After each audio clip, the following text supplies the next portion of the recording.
Oh, g'day team, you bloody champions. Welcome to another instalment of the Project That's You. I've got two amazing women on my screen. Tiffany Ann Cook over there at TYP Central, the life force, the blood that flows through the TYP veins, the heartbeat of the organisation. And Kate, what's your middle name, Kate? Patricia. I think you've told me that before. Kate Patricia Save. We'll start off with the boss, Tiffany Ann Cook. Hello, Cookie. How are you? Good morning. I'm very good. I was just telling Kate how much I'm loving the sunshine now. Oh, the sun is shining, the birds are fucking chirping, and the bees are buzzing.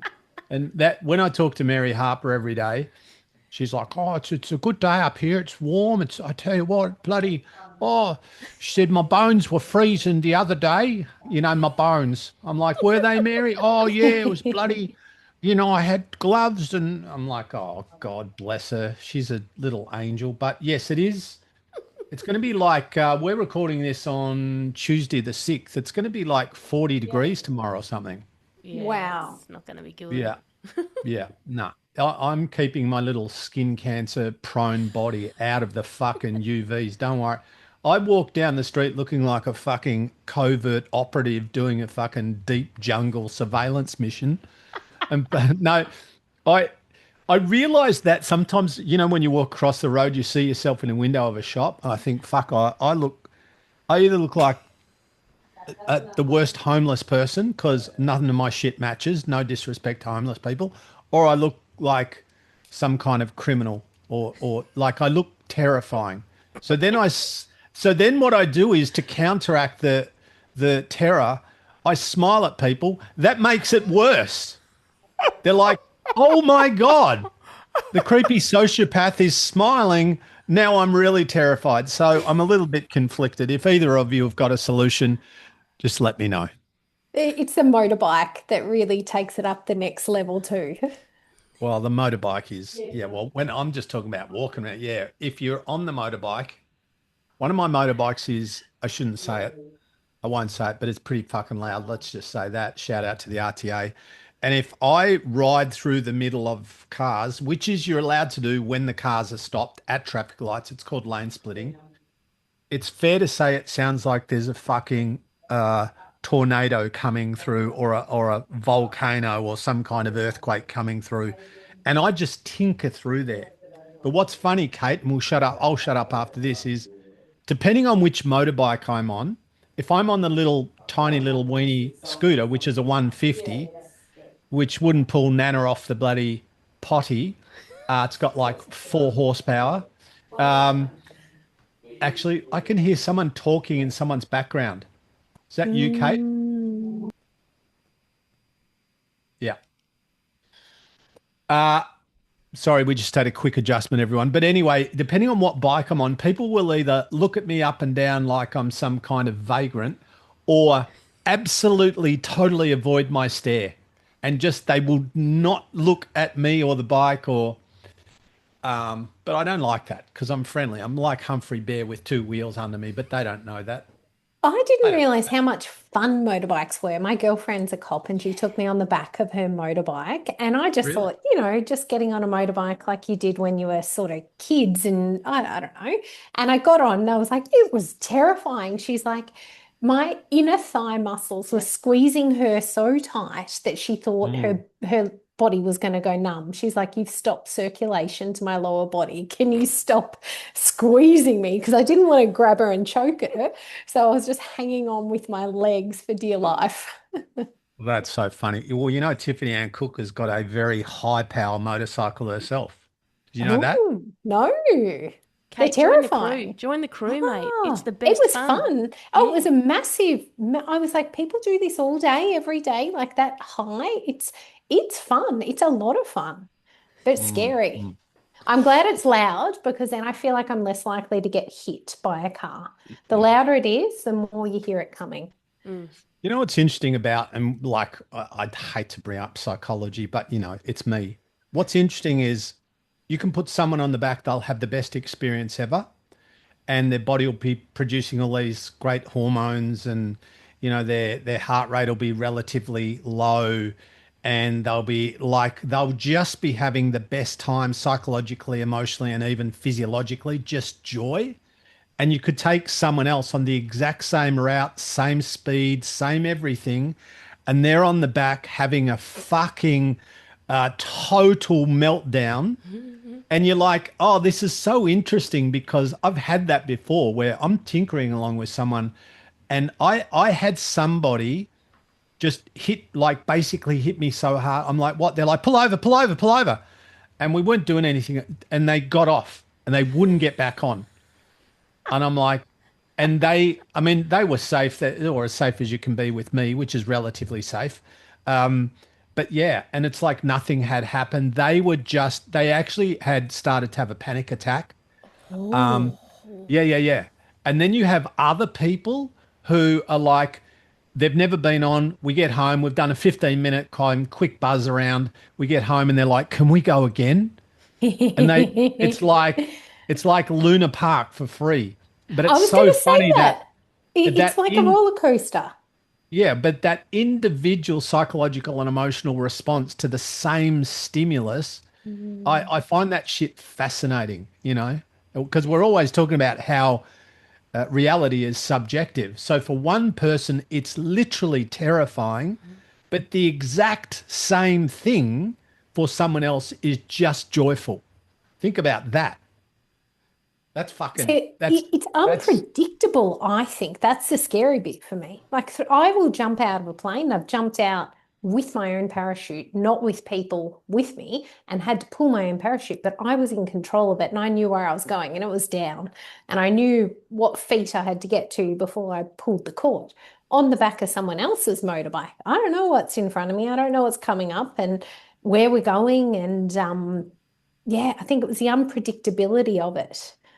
well, Um, I think, firstly, it's hilarious that you think you're totally in control with a parachute because you're fucking not. But that's hilarious, well, you wouldn't right? know But if you weren't, would you? exactly. But you're much more in control than sitting on the back of somebody. I'm with you. I mean, this is hilarious, but I would not get on the back of somebody's because I just don't trust people. I trust me, which is probably arrogant, but I just know.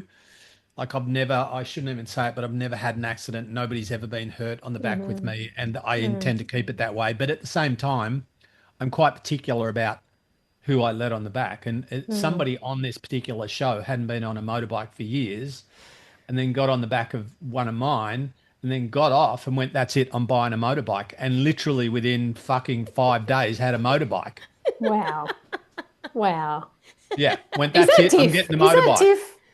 That's all it No took, Yeah, mate. That's all. I way. was like, oh, I remember this. That's it. yeah. Wow. Oh And my then goodness. yeah, then she went out and bought like a 750cc fucking high performance Japanese fucking rocket. I'm like, well, Wow. could you not have started off with, I don't know, like a scooter? No, let's just go for the Formula One. Let's start that. Hey, all right. So I know you want to talk about a couple of things. I want to ask you Mm. one thing first, which is unrelated to where we're going.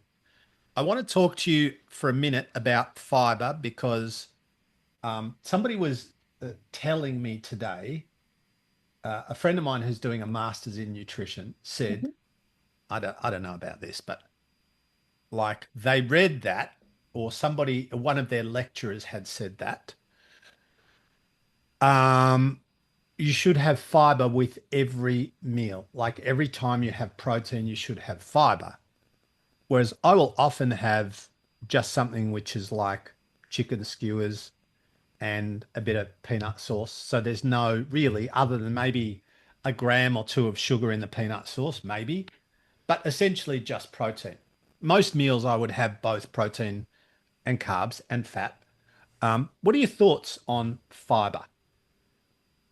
So, your human body is outnumbered by bacterial cells 1.3 to 1.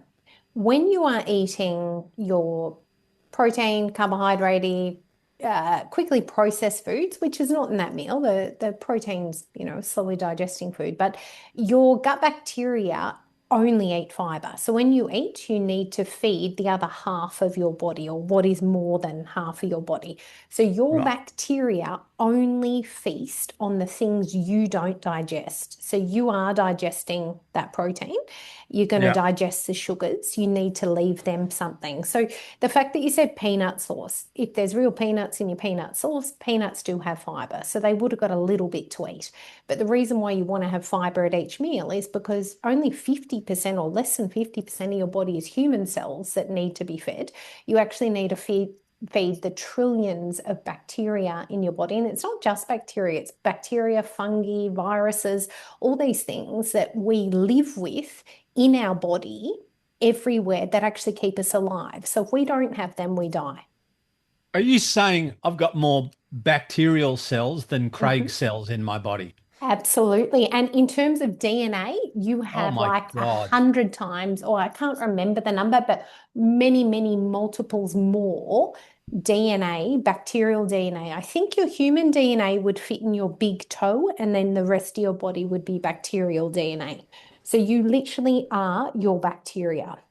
So what's the role of bacteria? It must have a It's a functional role. symbiotic relationship. So that bacteria talks to our brain. So the gut-brain connection that we all hear about Yep. and know Yep. about, it is telling our body what to do, how to feel. The bacteria are also processing certain nutrients. So they make short-chain fatty acids. So short-chain fatty acids can help us with suppressing appetite, but they also reduce inflammation. So butyrate can help reduce inflammation in the body. Yep. It can help with the lining of the bowels, so it can reduce cancers. Basically, the gut microbiome and all the viruses, all the things that are part of that now, is the thing we didn't know about that is the everything now. So Yeah. it's the abyss. If anyone says they know everything about it, we don't know anything really in Right. comparison of what there is to know. So it's like before we knew we had DNA, if that makes Yeah. sense. Like Yeah. we Yeah. Yeah. only, so it's the next thing that we're learning about that's more important than we thought it was. All right. Last one, and this is out of your wheelhouse. So just take a stab. What about environmental germs and bacteria? And I feel like my instinct tells me that, like, I grew up in the country riding bikes in dirt and riding through fucking forests and picking up frogs and dog shits and whatever, right? Just like, and washing my hands every third day if I had to, if mum was watching, and nobody got sick, or rarely. Like, I remember growing up, like, almost never getting a cold or the flu, or I don't know. I think that, I mean, we were normal. Of course, I washed my hands and showered every day, but there was just not this obsession about absolute cleanliness and washing your hands every 17 seconds. And do you think we've overdone it on the environmental kind of impact of bacteria on our body?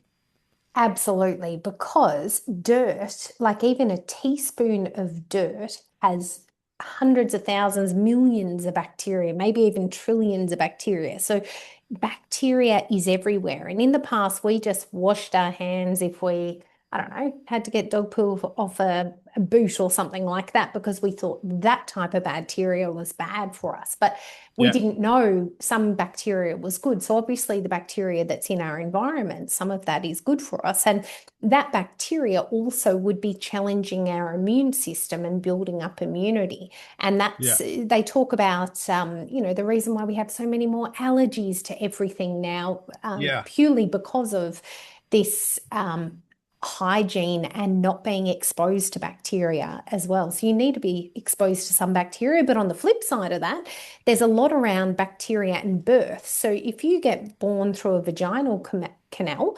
You're coming in Yeah. contact with lots of bacteria down there, but also feces. And then that little baby's first exposure to bacteria is at least the mother's bacteria. Whereas if the baby's born via a C-section, that Yes. bacteria that they're being exposed to is hospital bacteria, which is not good bacteria. So they Oh, believe wow. it has a long-term effect on their overall health status for the rest of their life. And it's not to mean that those kids born by a C-section will be less healthy. It just means they have less exposure to the right sorts of bacteria early on, so their immune system needs to catch up. So they do things now like vaginal smears after birth, and just making sure the baby is covered in, the mum's bacteria or even the dad's. If the mum has to go for surgery, the dad should be ripping off his clothes and exposing that baby to the first bacteria they get, which is at least one of the parents' bacteria to start building up the microbiome. Because the microbiome is built by the ages of sort of 2 to 5. You have everything that you need. Like your life is built on what happens in those first couple of years of life. So you really want to make sure you've been exposed to the right sorts of bacteria. And they even say that pets share some of the microbiome, some of the bacteria with their owners. Wow. Yeah, and there's That is benefits to super. having a pet with that bacteria. Well, Tiff's never going to get sick again because she's always intertwined with her cat and her dog. Um, There you go. although there is that thing that cats, what's that thing that cats give their owners that Oh, fucks up their brain? top You know Oh, that yeah, the the cat rat start with wee, thing. T. the Yeah, cat yep, wee. I do know. Anyway, yeah, I would. It kind of. It's like bacteria is like strength training for your immune system.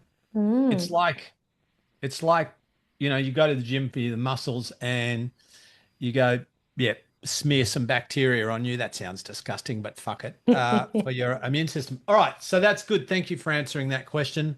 Oh, I last part of that would be the fecal transplants. When you start to think about that, you would have heard about that. You get Yeah, someone yeah, else's yeah. poo and you either take a crapsule or you use an enema and get it A up there or have it. crapsule. A crapsule. Oh fuck. I don't That recommend that because you don't know what's in it. But hey, that is a way of getting the bacteria in other than an enema or a camera insertion via surgery. any show where we use the term crapsule, I'm happy as fuck. Tell people just quickly, what is the alleged science behind putting somebody's poo up your bottom to join your poo or that to inhabit that region? So there is really good clinical trials and evidence and procedures happening all around the world as we speak now. Yeah, The one of the treatments for I think it's C. difficile, is the bacteria that destroys the gut lining that causes ulcerative colitis. yeah. If you get someone who's got a healthy gut and you get their poo and put it into someone with an unhealthy gut, they saw results in some of these studies I've seen just within sort of 24 to 48 hours that a completely ulcerated, pussy, bleeding bowel could start to Oh repair and God. recover. There's our new there's look at Tiff and I are both nearly heaving into the bucket. There's the title of the pussy heaving ulcerated bowel. And hey everyone, hope you're enjoying your custard tart. Oh, Um, your snot block. Say Mm. that again. So it basically healed them in a short amount. Yeah, in a very short amount of time. And this is in conditions for people that medications don't work.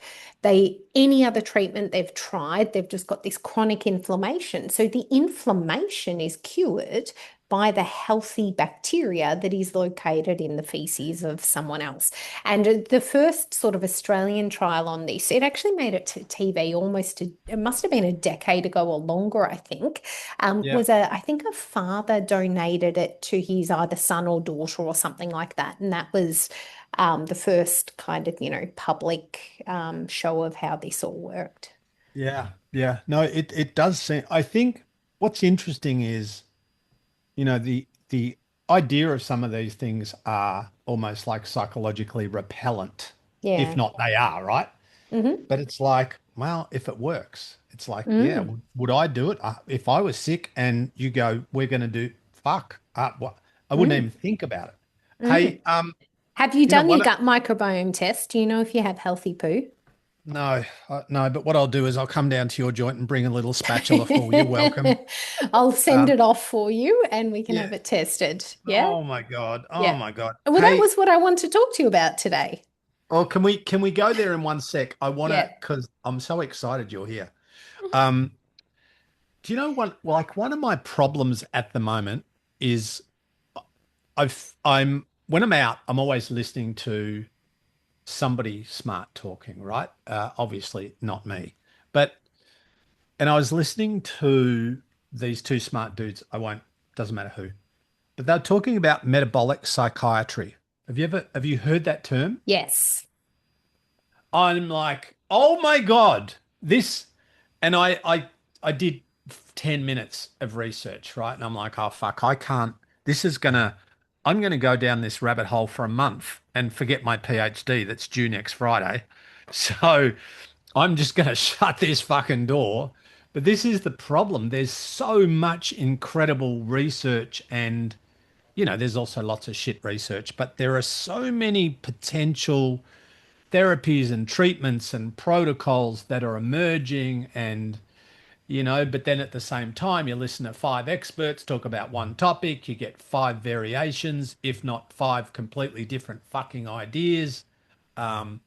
But yeah, so and so basically what they're doing, correct me if I'm wrong, you might know more than me, but they're treating people with psychiatric disorders, psychological and mental issues with food, and getting fucking incredible results. Now, that's not say get off your medication. That's just to say that some of the research is proving to be, where this guy was talking about a patient who was on 15 medications and got off all the medications within 4 weeks and with zero medication and a good diet had pretty much no symptoms. Now, of course, everyone, that's not a recommendation. That's just what I heard on a podcast this morning. But that's what made me come home and go, is this bullshit or is this? Because that, again, you hear things that aren't true. But yeah, so let's take it for a. Once I've finished all my shit, I'm gonna do a little bit of a deep dive into the research just for me. Have you interviewed Professor Fleece Jacker? I don't know. I don't The think so. Food and Mood Center from Deakin University. So she founded the one of the most well-known studies in the world, exactly what you're talking about. And it was in 2014, I think it was published. And it was the first randomized control trial I don't know if it's the first in the world, it's the most well-known and most well-spoken about one, where people either received counseling or a change of diet and seeing a dietitian. And the people that got the counseling improved their major depression and anxiety by 7%. The people that went on the Mediterranean diet and saw a dietitian improved their major depression and anxiety by 34 or 36%. So five Wow. times greater. Yet Oh, this has happened over a decade ago, and we're still like we don't all know about this. We're not using that as first line therapy. well, Mediterranean diet, simple. yeah. I mean, and again, everyone, we're not advocating anything. We're just talking, but there would seem to be, uh, financial incentives for some organisations not to have this information out there. Tiff, you were going to say something. You're putting up your little muscular arm and waving it at me. Uh, just was going to ask if Kate was getting you clear because I'm having internet here and I didn't know if it was my end or yours. I'm getting it. Okay, cool. That's all right because the recording will be fine then. Yep. But also, you are breaking up a little bit. So you're doing a bit of this, Tiff, like that. Yeah, Yeah. it must be Yeah. my end then. That's all right. Cool. All right. So let's hang on. When in the middle of I just had an up oh, I just had an update come up in the middle of your faces and just perfect timing. All right. So now Kate, you reached out as because you wanted to chat today and thank you for reaching out. You've been elevated to elevated. to unpaid resident nutritional guru. You had some testing done, or you got some results, and I think you wanted to chat about why we are so reactive rather than proactive at times when it comes to our health. You have just done the perfect introduction, though. You've literally joined all of the pieces from fiber to the gut microbiome to mental health. And why are we going for drugs before food? This is the whole conversation. People are talking about their New Year's resolutions and all the things they're going to do. And Yes. um, I just think the first thing that's important for people to sort of understand is where their health is at now, because then they can take the right actions and the ones that'll mean the most to Yes. make sure that whatever they're doing is actually preventative or um, maintaining, people avoid things that are hard, and things that are hard are probably the things they should be doing the most, right? So there's no point if you're amazing at strength training and you're really, really strong, I'm going to lift more and more weights. Well, that's not going to help you. You probably bloody need to run and do some cardio or do some HIIT training or do a 4x4, Norwegian cycle thing or whatever you do. So I think it would be good for people to think about what is the hardest thing, not what the thing they want to do is, because that's probably what they need the most. And do they have any testing or foundations around their health to show them where you're going to get the most benefit? And this all came to me because I order all of my own medical tests. I've got lots of medical people in my community. Some are very pro having preventative tests done, for example, MRIs for no freaking reason. I just wanted to know. One day Yeah. I thought, oh, my knee's catching. I don't have sore knees. I run a lot of the time. And I thought, I want to have an MRI on my knees. Like, why not? Well, you don't need it. It doesn't matter if I need it or not. I want to know. So I went and had that done. Guess what? Stage 4 cartilage damage and Baker's cysts and patella tracking. And the clinician that read my report went, if I just read the report without seeing you sitting in front of me, I would think you couldn't get out of a chair right now. Wow. Oh, and Wow. the start of osteoarthritis. And I was like, Yes. I knew it. I got my rheumatoid factor tested a couple of years ago, and it's supposed to be under 10 or something like that. And it was like 17. They're like, that's normal. I'm like, no, why is that above this range? And then I got it tested again, and it was 40 Yeah. something, tested again, Yeah. 50 something. I'm like, something is going on in my body, and I want to know what it is, because if there's something I can do about it, I want to stop it. And this, for some people, would cause fear or anxiety or whatever else, and they don't want to know and they don't want to have testing.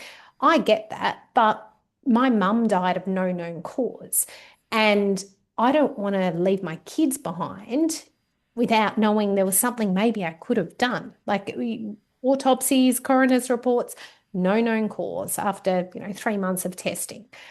If there's something that's going to happen, I'd rather know and go, you know what, guys, we're not going to work tomorrow. We're going to live it up and have our best life, or live it up every day. But why not know where your health is at? And I'm annoyed that I'm stage 4 cartilage damage with no pain, no effects or anything like that. If there's something I could have done differently to prevent Yes. that, Yes. and Yes. that's just the start of all these things. I mean, gut microbiome testing. So as I was saying, if anyone's out there wanting to know is, do they have healthy poo and what can you do about it? I had my first test done in 22 and I had really poor gut microbiome health. I was under 50%. 100% is obviously the best. I thought, as a dietitian, how do I have poor gut health?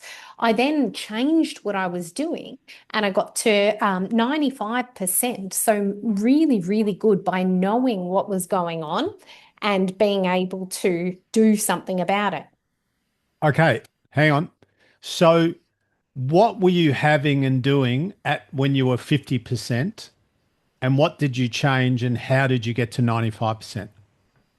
I don't think I was actually having enough fiber. I'm aware of fiber and I eat fiber and I eat fruit and veggies, but I wasn't having it at every meal and I probably wasn't having a lot of it during the day. So fiber was my number one thing. And I am a bit of a low carb eater too. So I just made sure even if I had a protein like a yogurt or a custard or anything like that, I just loaded it up with some LSA or flaxseed meal or some chia seeds, put some fruit in it, like added more carbs, but fiber-rich carbs to my diet every single day. And, in a salad, like put a bit of sauerkraut for your gut microbiome and fermented foods, put olives in, anything that's going to add good bacteria or functional foods that have got probiotics in them, or even prebiotics, which are the fibrous things that feed that bacteria. So literally in a year, I went from being below 50% to 95%.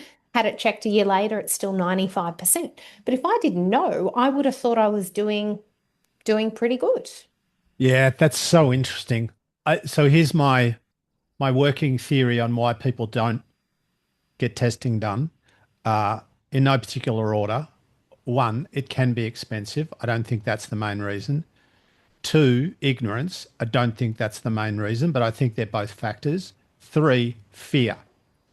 I think people generally, when it comes to their health, they are more emotionally driven than critically thinking about where they are, what's going on, what's working, what's not working, what's my body telling me, what's the biofeedback telling me. Um, I think we should all, myself included, I should probably do more, but yeah, I think the fact that we are scared of what the test is going to say, and on a really funny, much lower level of this, I reckon 20% of my clients or 30% of my clients over the years when my job was personal training, and I would do body composition testing on people and we would weigh them. And of course, we realize the limitations of taking someone's weight, and we get all of that. But at the same time, it's a factor. But at least 20, maybe 30% of my clients would not want to know what they weighed. And they would get severe anxiety about having to stand on scales. And I would say there are a lot of variables and a lot of determinants and factors. This is one. It's not a big deal. I'm just doing it because I just want to track some data and see what's going on. Same with your body composition, same with your blood pressure, same with your upper and lower body strength, same with, your VO2 max or sub max. So, it's all just testing that we're doing, right? But so many people would be so scared of finding out the truth. They would rather like live in la la land than go, oh shit, well, I'm pre-diabetic. So I'm going to make some decisions, do some things, and implement some changes, which will take me out of that, hopefully. But I just think for a lot of people, it's just fear and anxiety. And I think in general, when it comes to managing our body, and even managing our food, we're more emotional than we are logical. You're so right. And the hard thing, I guess, though, is someone who has pre-diabetes has the start of heart disease, whether they want to acknowledge that or not. So that means right now you are choosing how long you want to live, because if your heart gives up, it's all over. So that decision of changing the diet or exercising or not doing it once you have pre-diabetes, you're actually making decisions about heart disease, and you're making decisions about dementia and Alzheimer's. Do you want to forget your own children's name? Because they've already linked diabetes, or they call type 3 diabetes, Alzheimer and Yeah. dementia. So I think if you don't know, then you can put your head in the sand, but you need to take responsibility for your own health, because it's nobody else's problem. It's actually your problem. And I find it quite selfish when people don't want to know and they're a part of a family, and we all have responsibility in a family, but they're not taking responsibility for their own health. Nobody else can change their decisions or clean up their health, and they're the one who's going to be the burden. You know what I mean? Like if Yeah. you say to your partner, are you happy to push me around in a wheelchair because I'm going to lose my legs because I'm going to ignore my diabetes? You know what I Yeah. mean? Or Yeah. Yeah. Yeah. you're going to nurse me because of my heart condition, because I'm not going to have a test on my heart because I think I don't have good heart health. I think, we're past that time where it should be a surprise. The testing's available, the treatments are available. We know what we need to be doing. You should know where you're at, because then you know how severe that decision is the weight of that decision. Should you be so stressed at work, eat crap, work long hours if you're on the verge of a heart attack? If you knew you're on the verge of a heart attack, would you choose to have the heart attack, or would you choose to maybe go for a walk at lunch and pick up a salad instead of eating the pie downstairs? Yeah. And look, everything you're saying, I agree with, and it's true. But the other swing of the pendulum is, like I said, people are very emotional and defensive. And that it's hard to talk to people who don't want to be spoken to about it. And so, it's like I've had hard conversations with friends that I love that have literally been uh, reducing their lifespan at an accelerated rate through their behavior, through their choices and behavior and lifestyle. And what I generally do is I go, I'm going to do this once. And a few of them I've said to, I want to have a talk with you just because I love you. You might not want to talk to me after this. That's okay. But here's what I want to tell you. I'm not picking on you. It's not my intention anyway. I'm not picking on you. I'm not criticizing you. I want you to live a long and healthy and functional and happy life. And I have knowledge and understanding and experience that can help. So that's where I'm coming from.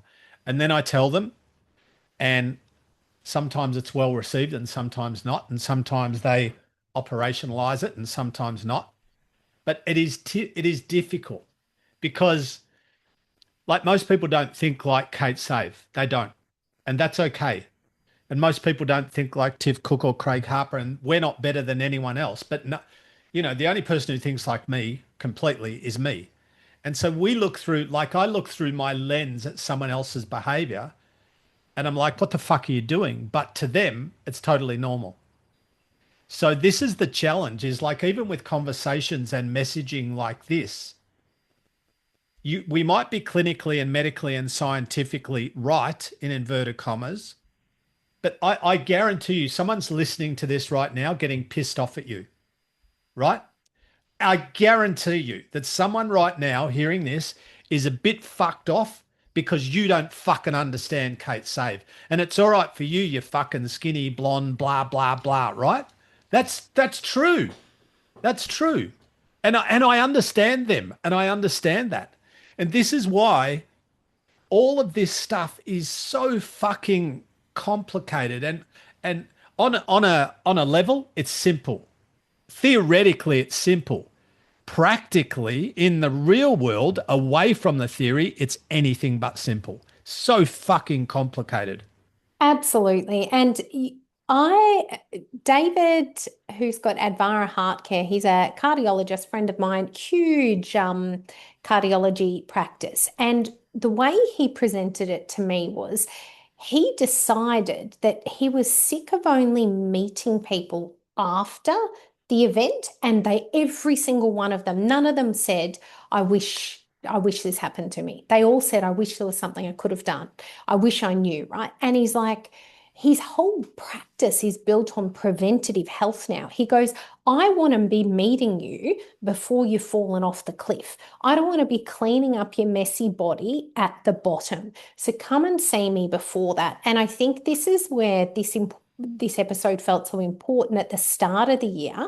People Yes. are probably less angry at me right now if I'm telling them to go and have a freaking free heart check. Get David on your show. He will offer everyone a free heart check. I Yeah, guarantee it. yeah, yeah, yeah, yeah. And that is the most important thing that anybody that you care about should do, because the last thing you want to be doing, and you've had to resuscitate a friend, is, lose someone that you love for something that is completely preventable. And this came to my mind, well, when I booked to do this podcast with you, because a colleague at work with me said her and her husband just went to the GP. GP was doing the wife's blood pressure, and the husband said, do mine too. Got his checked. It was so high and then the doctor booked him in an ambulance. They took him to hospital. He had no symptoms, had a triple cardiac bypass 5 weeks ago. Fuck. No symptoms. We shouldn't be here. In 40s?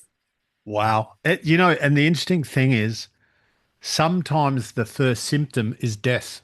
Yeah, and males in their 40s is the most common time for that under 50 for that early death.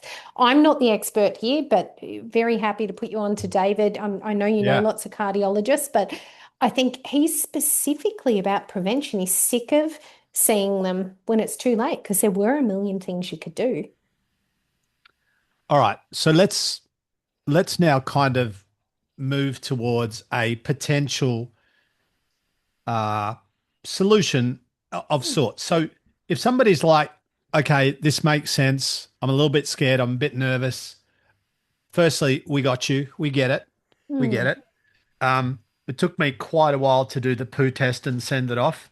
So I was a bit fucking nervous, right? Quite a while to do the prostate, fuck, all that. I'm like, oh, Mm. for sure I've got Mm. this and I've got that. I was sick about 4 or 5 months ago, Tiff knows, because I for about 6 months I had fucking zero energy and I was just pretending Mm. I had energy and I had all of these myriad of symptoms.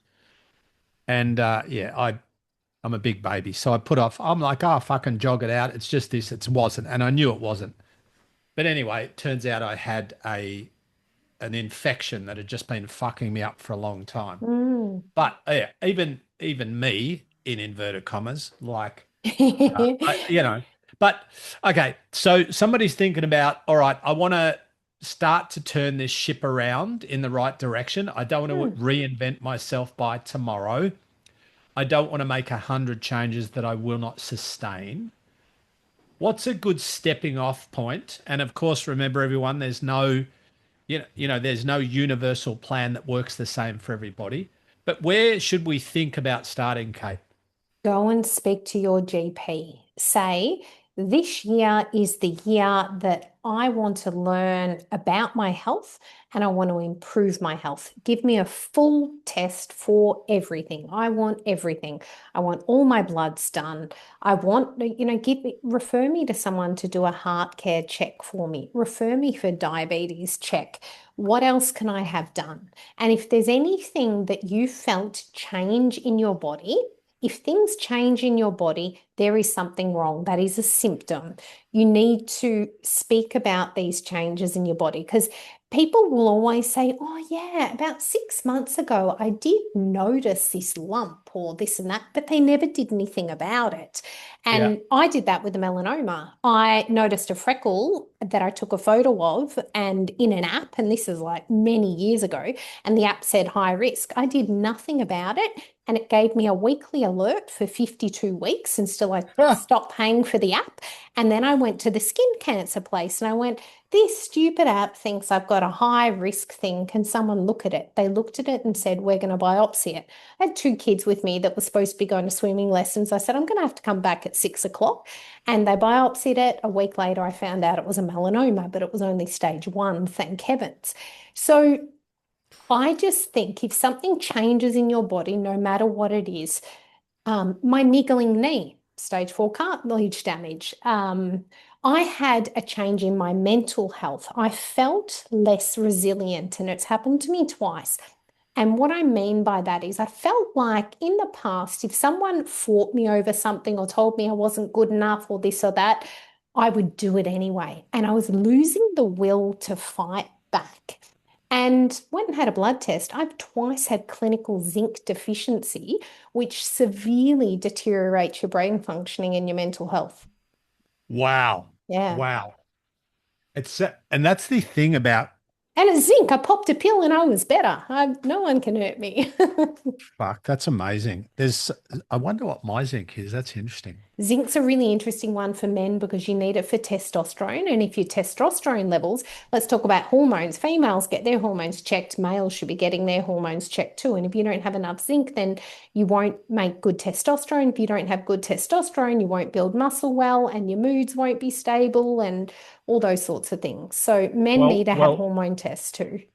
now this is not for anyone except me, so don't pay any attention to what Kate says to me now, everyone. Okay, fingers in your ears, don't listen. How much zinc should I take each day, Kate? You should test before you take zinc. So don't start supplements without finding out what your levels are first. What's a typical dose? Let me ask a better question. Oh, like if you were taking a multivitamin, it will have zinc in it in small amounts. It might give you 50% of your recommended dietary intake or 25% of your recommended dietary intake. It's Yep. pretty low.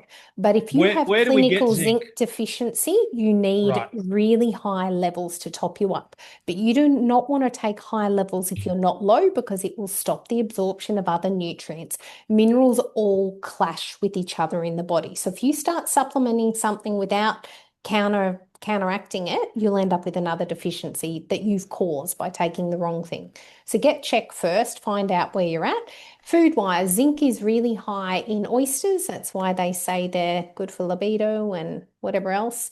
Um, it's high in nuts and seeds, certain nuts and seeds. It's in meat, it's in eggs, it's in most animal-based products. It is nuts and seeds, which are plant-based as well, but how well do you absorb it? So you need good levels of hydrochloric acid. It gets, it depends on how your gut functions and what your acid levels are like in your gut. And genetically, because I've had all my genetic tests done as well, I don't absorb B vitamins well. I don't methylate vitamins. So if I take folate or B12, it needs to be methylated folate or B12. Otherwise, it's poison. So 30% of people have the MTHFR gene, which means they can't process synthetic folate, which means it's poisonous to them. And it's in all of our fortified breads and cereals as well.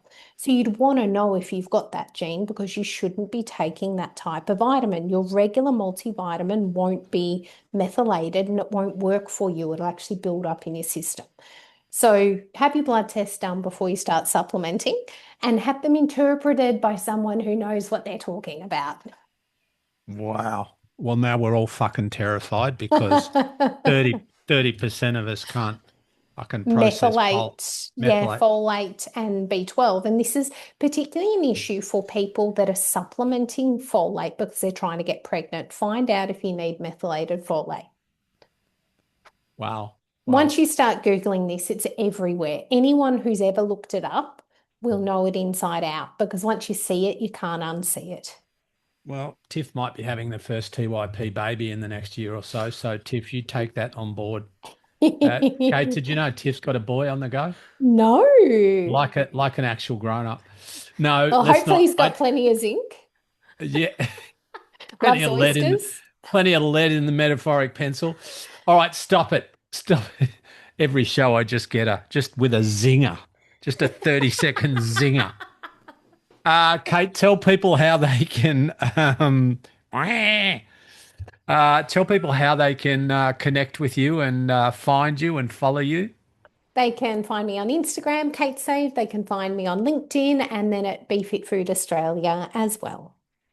Perfect. Thanks, Tiff. Tiff, any questions or additions or subtractions? No questions here. No questions here. Thank you, sir. Nothing to see.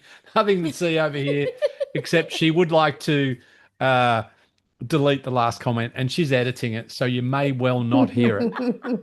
But if you hear this, just know that I said something fucking hilarious about 60 seconds ago. Thanks, everyone. Bye.